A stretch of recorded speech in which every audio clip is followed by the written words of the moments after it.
You are, right now, sitting on top of a body that would lose to almost every animal on this planet.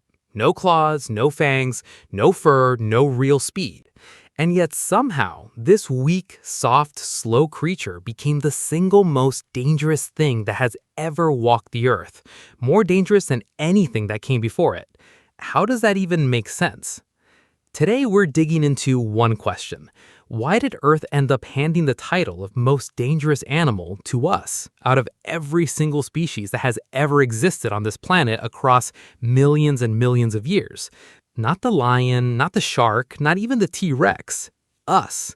And once you understand how this happened, you're going to look at your own body completely differently, because the answer isn't what most people think.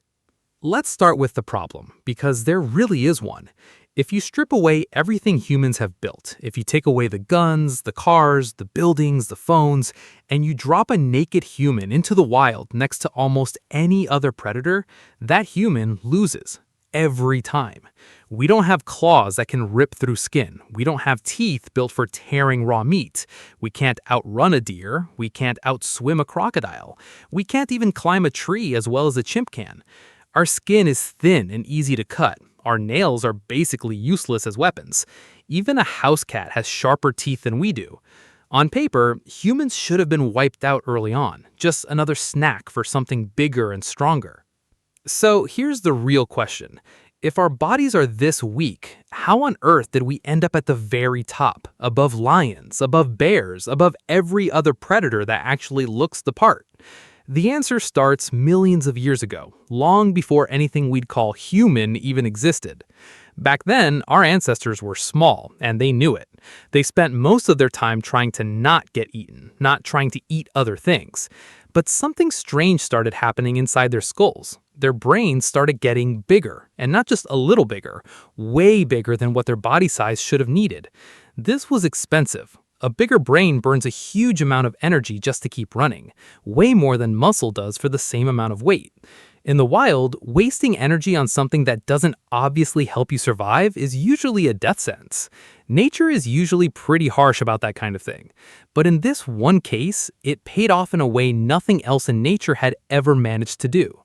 That bigger brain gave us something no claw or fang could ever give an animal. It gave us the ability to plan ahead. A lion attacks because it's hungry right now. Early humans could think about tomorrow. They could think about next week. They could look at a herd of animals and think, if we work together and push them toward that cliff, we eat for a month. No other predator on the planet was doing that kind of long-term thinking. Then came something even bigger, and this is where things really start to shift. Humans learned to throw. That sounds simple, almost silly, but it changed everything. Our shoulders are built in a very specific way that lets us throw objects with insane speed and accuracy, way better than any other animal on Earth, including chimps, our closest relatives. A trained human can throw a spear or a rock hard enough to seriously injure or kill an animal from many feet away, something almost no other creature can do. A human can throw a spear hard enough and far enough to kill an animal without ever getting close enough for that animal to fight back. Think about how big of a deal that is. For the first time, a weak, slow creature could kill something 10 times its size from a safe distance without a single scratch. But throwing a sharp stick alone still wasn't enough to explain what happened next. The real game changer was cooperation. Humans figured out how to work in groups in a way that nothing else in nature had really pulled off. A pack of wolves can hunt together, sure, but human groups could plan, communicate details, and split up tasks. Some humans would drive the animal in one direction, others would wait with weapons ready, others would cut off the escape route. Every person in the group had a job, and everyone understood the plan before it even started. This wasn't just hunting anymore. This was strategy. This was warfare against the entire animal kingdom, and the animal kingdom had no idea what hit it. Now let's talk about fire, because this might be the single biggest turning point in the entire story. Once early humans learned to control fire, everything changed. Fire meant warmth, which meant humans could survive in places that used to be too cold. Fire meant protection, since almost every predator on Earth is scared of flames. Fire also meant light after dark, which gave early humans extra hours in the day to talk, plan, and pass down knowledge around the burning fire while every other animal had already gone to sleep. But the biggest change was cooking.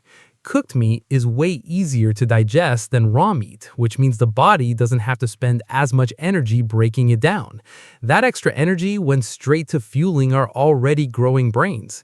Fire basically became free fuel for our own evolution, and no other species on the planet had figured out how to steal energy from nature like that. Here comes the moment where this whole story reaches its peak. The moment humans stopped being just another animal in the food chain and became something the planet had never seen before. Around 50,000 years ago, something clicked. Scientists sometimes call it the moment humans became fully modern in the way we think. Suddenly, we weren't just using tools, we were making better tools on purpose, improving designs, passing down knowledge from one generation to the next. A bow and arrow wasn't just invented once and forgotten, it got better every generation. Faster, stronger, more accurate. And once that happened, nothing on the planet stood a chance. Look at what happened to giant animals all over the world right around the time humans showed up in new areas.